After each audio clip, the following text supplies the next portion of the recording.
Yes, guys, the 3 More Points podcast is back. In today's episode, we're going to tell you why these 2 Chelsea players are going to revolutionise and change and evolve Chelsea's season. Let's get into it. Harry, welcome back to the George Benson Football Channel, and welcome you guys back to another podcast episode. We've been loving these. You've been loving these. If you want to check us out on Apple Podcasts, please do with the QR code on the screen. And then, if Spotify is more your jam, this QR code on the screen now. Harrison, mate, how are you doing, first of all? Of course, we always want to know about your livelihood, about your well-being. So enlighten us. Tell us, you've got a lovely new chair there. It's nice of you to sit down for once. Yeah, I've actually had this chair the whole time, but normally I'm just so amped up to be on the pod that I use my standing desk. But today, we're sitting down. How are you, George? I'm good, mate. I've got like the start of another little illness again. I think it's streaming, you know. When I do live streams for the games, I have a couple of beers and then afterwards my throat is like, after talking for 4 hours. But it's okay. We'll live. We learn. It's all for the people. We love it. What did you think of the Liverpool game, mate? Because to see Chelsea lose is never a good sign. But I think there's a lot to be said about the nature of the way that the game was played. I think the respect that Liverpool gave us. What were your top-end thoughts on how the match went down? Well, I was in a bit of a minority, I think, coming away from the game, because I was actually really happy with it. And I know that losing's never a good thing. I know losing is never, ever a good thing.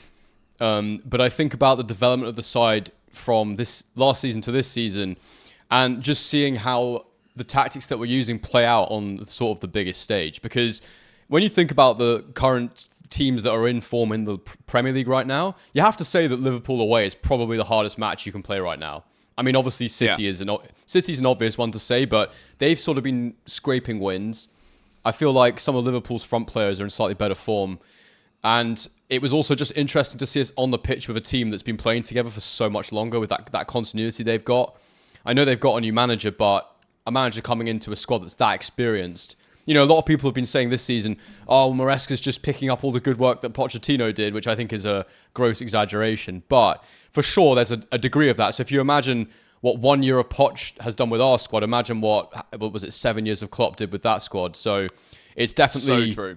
Yeah, so it's definitely a really good opportunity for us to see. I saw a comment someone wrote, I don't remember who it was, where they basically said, when it comes to a match like this for Slot, all he's really got to do is think about getting them tactically right, because they've all got so much experience of those big game days. Whereas our squad, most of the players, they're still learning how to handle the atmosphere on those big occasions. So I really feel like it was an interesting spectacle in that sense. And I was genuinely pleasantly surprised with the amount of composure and control we showed in the game, because that's been probably the area of our play that I'd be most concerned about, is just us not being quite so chaotic, being able to control an opposition. And I thought for like large spells of the game, we actually did control Liverpool, and I thought we were the better side for large periods. Maybe larger periods than Liverpool were good for. And in the end, it really just, for me, came down to individual errors. I do think there was a bit of a flaw that we've maybe seen in the Maresca system here, where the goal from the penalty, was because they turned the ball over very quickly. And then what happens is, because we've got that 3 at the back and our fullbacks invert, you end up with very tricky, fast wingers running at our centre-backs one-on-one, which I fully believe that Levi Colwill's a good one-on-one defender, but you'd much rather have a fullback and then Colwill. Like, it's, you know what I mean? There's like a couple of layers to get past. The reason teams will look to press high on us is because if you turn it over, there's big opportunities. But at the same time, that's also to our advantage, because we want to draw the press. And you saw moments in this game where, sorry, I'm just kind of rambling here, but you saw moments in the game here where there were just really, really good crisp passes out of our defense into our midfield. I thought the way we played out from the back was really, really promising and good. And that was something we used to go mental at last season, was just poor play out from the back. Obviously, we get ourselves into trouble sometimes, but the addition of Lavia and James for me, with those passes out from the back, there was a couple of moments where I was like, wow, they just look so composed in those areas for us. What were your top level thoughts, George? I think what you said about having the fullbacks being the ones that are going in and trying to tackle the first wingers that come at you from like a Liverpool side or a top team, I think what we saw in this game was a bit different to what we saw against City, in the way that we saw this inversion. We saw last season, and again, I don't want to keep bringing it back to Leicester, but like, it's quite clear that Enzo Maresca wants a fullback to invert up the field. Whether it's the left or the right, it's still up for debate. But what we saw against City was he kind of went back to an old school back 4. And then I think in this game, it was like it was obviously a chess match between two managers who understood that there's a lot of great players out there on the field. There's 22 really good footballers. And I think it was about the fact that Chelsea weren't quite sure if we should do something special with that possession or not. I think we were surprised of how much of the ball that we had. And then as a result of that, I feel like all of the things that we've been really good at and consistently good at this season, we just kind of got a bit shocked that we maybe had the ball against Liverpool. But then I also think the epitome of this is Palmer, because that's probably the worst I've seen him play for Chelsea. But at the same time, it's a lot to do with the fact that tactically, Liverpool obviously looked at him, knew he's the best player and said, right, if Curtis Jones isn't literally in his pocket or has Palmer in his pocket, then Ryan Gravenberch, you're going to go over there. Noni Madueke up against Andy Robertson. Andy Robertson as a one-on-one defending fullback is absolutely fantastic. He goes in and makes the tackles, but then when you come inside, you've got Gravenberch and Curtis Jones literally there waiting for you. So I think, as much as I'm happy that Reece James was back, I actually, weirdly, people are going to hate this take because defensively we were quite poor again. But I think I was more happy with his defending than I was the going forward bit, because I think a lot of that could be down to just being a bit tentative, not wanting to just be bombing up and down the wing, also not being allowed and available to have that space to do so. But with Reece, I think always the best Reece James is the Reece James that gets forward, that gets crosses in, that makes passes in the final third. And I think Arne Slot perfectly executed a plan to inhibit Chelsea from doing that. Lavia, I thought, was absolutely brilliant in the middle. I think he was one of the best players out there on the pitch for us. And sorry to interrupt you, and we'll talk more about Lavia and James, but just wanted to quickly say about Lavia, we've obviously brought him up a lot because of the sort of debate around Enzo, whether he should be playing or not. And it's purely been speculative up until this point, whether or not. Because of the profile, we think he's got the right profile, but can he actually do it? I'm filled with so much optimism seeing him come in for a first game back against Liverpool away and play like that, with just the utmost composure. Yeah, that's the thing. I think the composure, and I think it's a good point that you made earlier about the Liverpool team having had 7 years with Klopp. Imagine if Chelsea would have had 7 years with a manager like Jurgen Klopp. Like, 1 year of Pochettino was good for progress, but like Liverpool just looked as though they knew everything they were set out to do. Whereas I think Chelsea, they looked as though we knew what the plan was. It looked as though we knew what to do. But I think that just that little bit less experience than Liverpool have was the reason why at times we couldn't really go for it. Like, they got their second choice goalie in goal. I wanted to see him make more saves. I wanted us to get more shots away. He's good though. He's a good shot stopper, Kelleher. I really rate him. He is, and he did very well against us in that final. Yeah, but speaking of experience, I think I heard a stat on the commentary. It was something like, I think it's the 4th time this season we fielded the youngest average age of any side in the league. So to see those young players going out and performing like that in a game that required so much, tactical astuteness, I thought it was really, really impressive. I honestly, I was really, really shocked at how well we played tactically. Because that has been my concern. It's like, how fast can these players mature? How fast can they grow? And I do think that Maresca's system is really good. My one concern is it is quite predictable. Like, Liverpool were able to really set up for us in that game, but but it's not like they blew us away and completely, dominated that tactic. We were very close to winning the game, or at least drawing the game. And on another day, you've got a better centre-back than Tosin in there. I don't think he's a bad player. I just think he's a very squad player. I don't know how else to describe it. He is a squad player. He's the epitome of a squad player. And that's not the player you want in the middle of that defence in the biggest away game of the season, for me anyway. I was actually quite looking forward to, when I saw the lineup, by the way, let's just get this out of the way as well. When I saw the lineup, I was so excited. And it's not because, like, a lot of people, Enzo Fernandez has split the fan base. Because you hate Enzo. Because you absolutely hate Enzo. I don't. That's the thing. If anyone hates Enzo, it's you. So don't go fueling this flipping, this very puny hatred towards me here on my channel, okay? No one hates Enzo Fernandez, but when I saw that lineup and I saw Lavia in there... Everyone knows you've fallen out of Eunice as well, mate. No, I have not fallen out with Eunice. For goodness sake, you just come here looking to shit stir, don't you? You're a little prick, mate, I tell you. I've had enough of you. We're gonna find someone else. We're gonna find a different Harry. We're gonna find a real Henry, okay? But I think when you've got a game like Liverpool It's either Mo Salah or it's Diaz or it's going to be flipping Gakpo or it's going to be Jota. Like, you know that you're going to have a top quality, fast-paced winger running at you. And I think playing Gusto from the start might have actually been the wrong call. I think maybe having Vega in there from the start would have been the right, because he is a natural left back. So I think that was the gamble that didn't necessarily pay off for Chelsea. And then to score and concede so quickly after, for me, is a criminal offence. Like, I've said it time and time again. You're the most vulnerable in football after you've just scored, because I mean, look, the away fans were going crazy. I think Chelsea felt as though they were hard done by up until Nicholas Jackson put the ball in the net, which is a great goal as well from Jackson, by the way. But to shut off and see the defensive line the way that it was against the opposition of this kind of quality, for me, is just unacceptable. But it will improve. I think I can let it go for now. And I said before this match that if Chelsea don't win, I'm not going to be incredibly upset, because it is Liverpool away. As you said, it's the toughest game of the league so far. But looking forward, obviously, James, let's talk a bit more about Reece James, because I thought he looked quite good, to be fair. I think he looks fit. I think he looked sharp. I think maybe a bit tentative, but that might have just been the way that Liverpool stopped us playing. What's your thoughts on Reece? Well, I don't think he could have played better than that coming after all his injury layoffs that he's had. I mean, when was the last time he had a consistent run of games? I actually don't remember. He barely played last season. So to be out for that long and to come in and perform like that, I was actually really, really impressed with his performance. And I remember in the week before the game, I sent you some training clips of him. And obviously, I wasn't expecting him to start at all.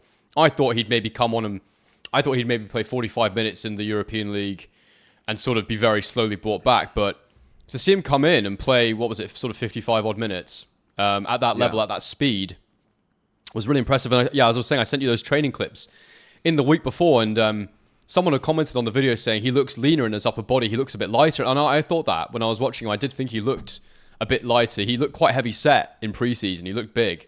Not overweight or anything, but he's just a big lad, isn't he? He's strong, he's powerful. Yeah. But that's the thing, because his strength is so there, he can afford to slim down a bit and try and make his body a bit lighter and a bit more flexible. So he looks really fit to me. And I said to you when we heard he was back this time, I sent you a WhatsApp, and you can call it, ignorance and optimism and all that sort of thing. But I said to you, I really believe this is the time he comes back and he doesn't get injured again. I think this is the time where he gets a good run.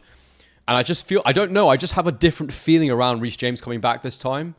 I think it's because our squad's so big now and so well covered in all the different areas that we need, that if he's back, it means we're not rushing him back out of necessity. This game, you might argue, was a little bit of that because we had the suspensions and whatnot. Cucurella being out, definitely. Yeah. Cucurella being out is probably the reason that he started.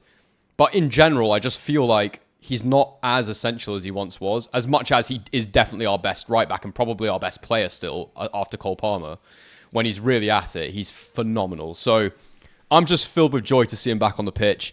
And I think when I think about what a winning Premier League side looks like to me, some of the things we've been missing, a bit of power, a bit of know-how, I feel like him and Lavia bring those ingredients to the side. I think that's exactly what they bring. And when I think about our best Premier League winning sides, when I think about City's Premier League winning sides, United's, there was always power in the sides. And just for me, we've just been lacking a little bit of strength and power. What do you think about that? I think you're right. I think strength and power is a big one. I think physical presence in the box is also a big one. Like, I don't see Chelsea scoring many goals this season from a header from a corner, for example. Like, if you look at the size of Van Dijk, you look at the size of Konate compared to the players that we were trying to attack with. Yeah. Like, we had a few corners, but like, what are we really going to do with that?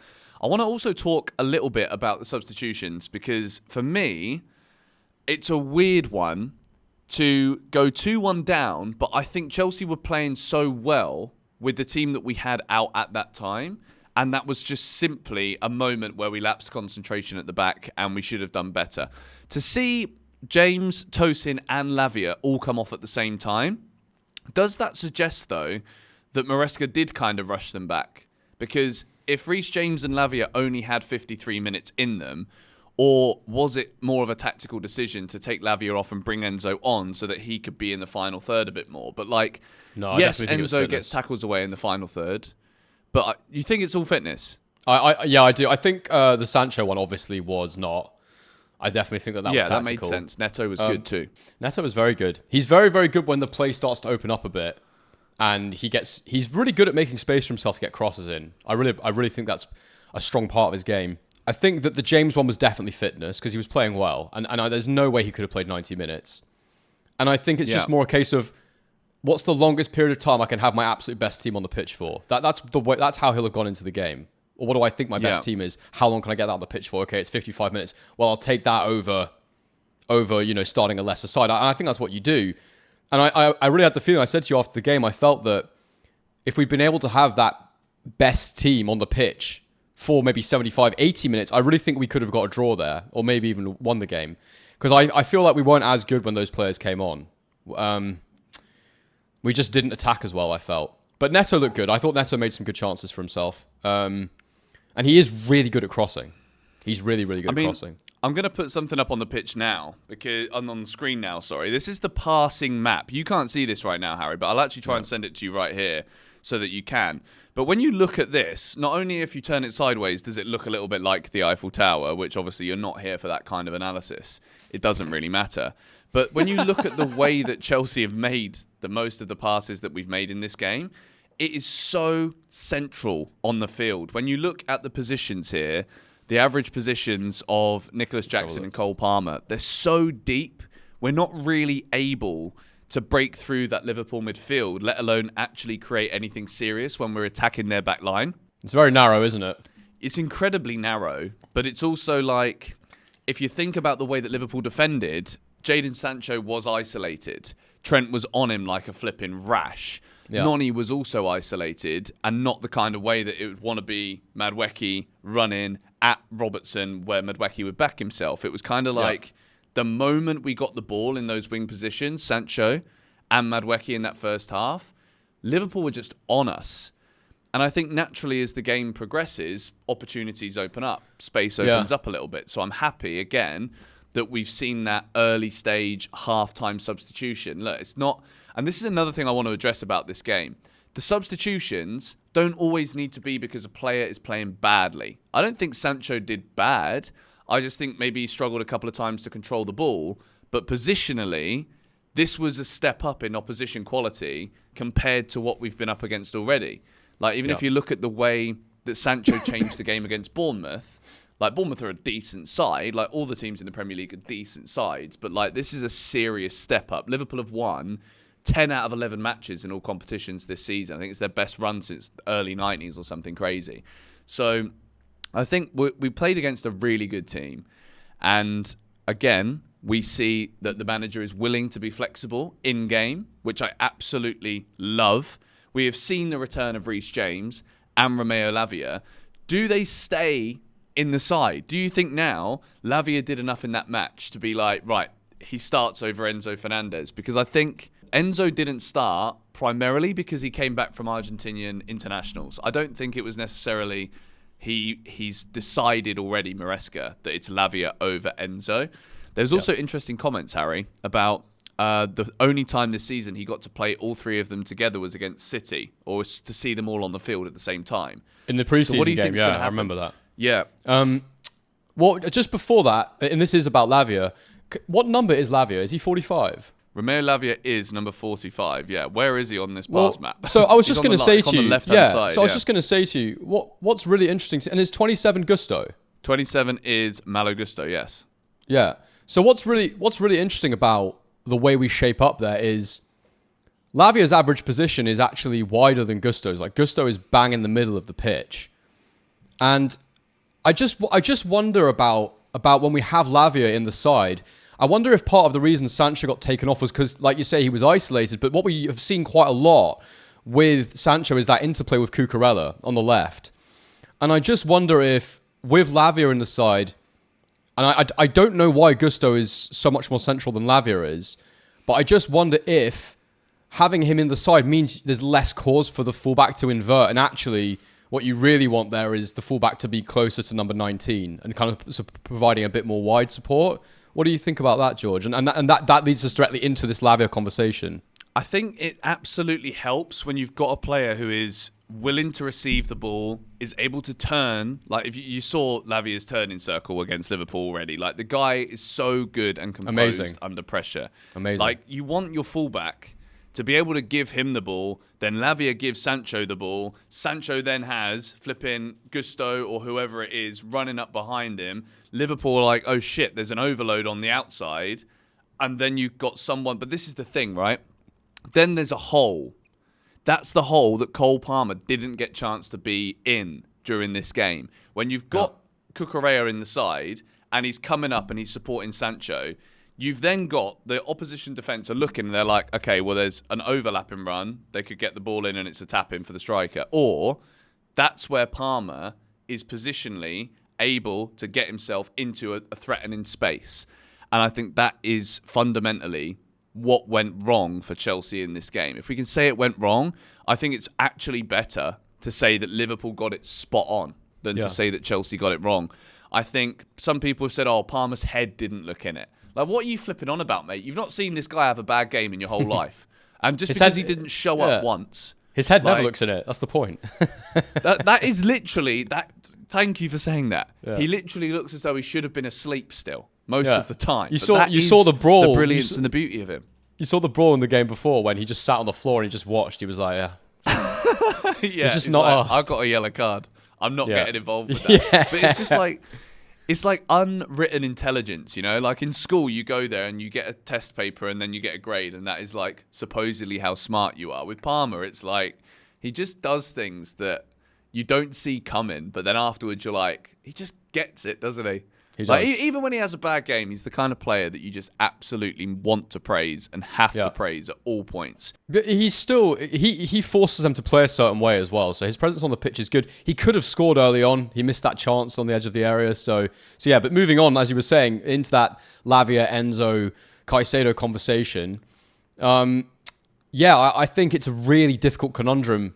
And I believe that it will sort of vary based on game state and opponent style. I think that's kind of what we'll be looking at. I think right now when you look at it, honestly, Caicedo is brilliant, but I think all three of them work as a combination. I think that Lavia can work with Enzo for sure, because I think the way that Enzo doesn't really provide you that cover in the middle when Lavia does, that's a really strong point. And also, like we were just talking about, I honestly think which pair you play in the middle directly impacts what the fullbacks do as well. It changes a lot of things. It really does. So talking before about Reece James, when he's fitter and we don't want him sitting in as like a third centre-back, we actually want him bombing up the wing, getting up the touchline and getting those crosses and getting into the box.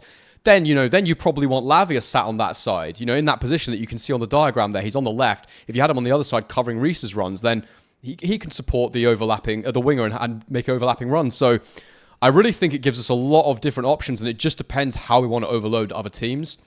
I don't really want to commit and say one or the other. I don't think we'll see all three of them together because I think we have too many good attacking players in the final third of the pitch. I just like who do you take out of that front three? I don't think there's any point in removing any of them. I don't see you'd play a 4-3-3, right? I don't think Enzo adds enough in terms of defensive cover in a midfield three to justify sacrificing like a 4-2-3-1 final third player. I don't know if you agree with that, but I do agree with that because I would say in terms of like. It's actually bad because I'm trying here not to just slate Enzo Fernandez at any given opportunity. I'm conscious of the fact that it sounds like I don't like him. I do. I just top line don't think he suits the Premier League. If that's how it right sounds. Now. If that's how it sounds. I think Lavia suits this league better. And I think you're right. I think it has to be a combination of two of the three. I think any combination of the two of the three is good, but I think Caicedo is borderline undroppable at this point, personally.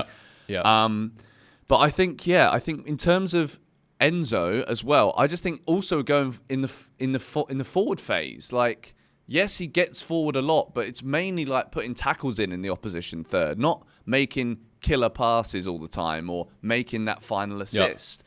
So I think yes, there's too much to lose by not having four of those plethora of options of attackers that you could possibly have. Like, even now, after watching that game, like we've talked about James, we've talked about Lavia, I think Maresca maybe got it wrong with Nkunku when he came on. I think for me, the play was to move Palmer out to the right wing because centrally he was getting absolutely nowhere.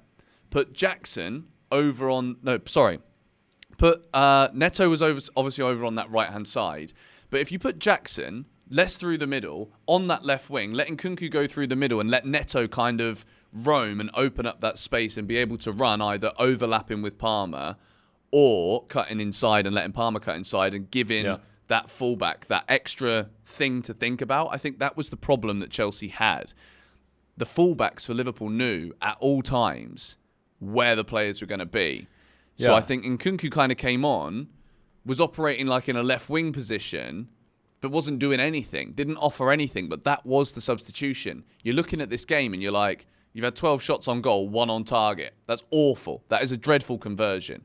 Yes, Jackson scored and he hit the post, so well done to him. But like, we're not getting quality shots away. We're not getting quality chances and quality opportunities. So surely Nkunku on the left wing is just completely wasted. Palmer was obviously wasted the whole game, so shift his position up a little bit. You know that he can play on the right wing. Yes, he's better as a 10, but Liverpool are the best team in the league right now. They saw that. They knew that, so they dealt with that problem. Yeah. So for me, I think it was simply, to wrap it up from my side, but opinion-wise, it was little tiny things that I think are so much better than where we were last season when there was just multiple things per game. Yes, Sanchez looked a little bit shaky at times. I think he could have done better for Curtis Jones's goal. But fundamentally, it's a silly tackle from Colwill to give the penalty away. And it's a silly defensive line with an inexperienced defence that haven't played together in the league before. And we concede a goal against a great side. So for me, I'm not too disappointed either. You said you were happy. I can't say that I'm happy ever to see Chelsea lose. I'm not happy, and I was fuming after the game. Like, my review was literally emotionally charged. I know, I saw you. I was actually quite surprised at how pissed you were. Bro, I didn't want to talk about it really in the pod, but I'm going to bring it up again. It's the officiating, man. Like, I've got to just go on a little rant and a tangent again here, because when you get these like inconsistencies, it kind of ruins the football spectacle for me. Yeah. When you're used to seeing referees screw it up over and over again, and quite often it favours the same sides, it makes me lose interest in the match. Like, I was kind of losing interest in the game, weirdly, simply because I'm like, I knew as soon as we made a mistake, we'd either get a booking or Liverpool would get a free kick or a penalty. But then as soon as we get an opportunity for it, it's not even flipping looked at. No, I do agree with you. It's true, but I also feel like control the controllables. And I don't know. I'm happy because we're getting a lot better at the things that we can control. I don't want to think about the officiating too much because we know it's substandard in the Premier League at this point. And it will just honestly, it will just ruin my weekend if I indulge it too much. So I completely agree with you. I was frustrated during the game, but I just try not to go there too much because it makes me too angry. But I think like something I actually did want to talk with you about was we spoke about Jackson. We've spoken about Jackson a lot, but you talked, I think it was last pod, about Diego Costa and how he had that brilliant ability to toe the line between being a bit of a bastard, basically, and getting away with stuff enough to rile the opposition and manipulate them and influence them. But he was very controlled in the way he did it. And that comment you made was really in my mind watching Jackson in this game, because I thought he's starting to show flashes of being a brilliant player. I mean, that goal he scored, fantastic. What a great finish. What an athletic player. Yeah. He's really coming on. His finish was absolutely brilliant. It was that thing we talk about when he's got time, he's not necessarily the best. When it's instinctive, when it's quick, boom, just stuck it in the net, no problem. But the thing that worried me about his performance was just, again, the petulance. I used that word last week, petulance. And he got booked for dissent again. And I just feel like he's not... And then you see his goal celebration. It's super fired up. It's super energetic. And I love that. But he needs to learn how to control that.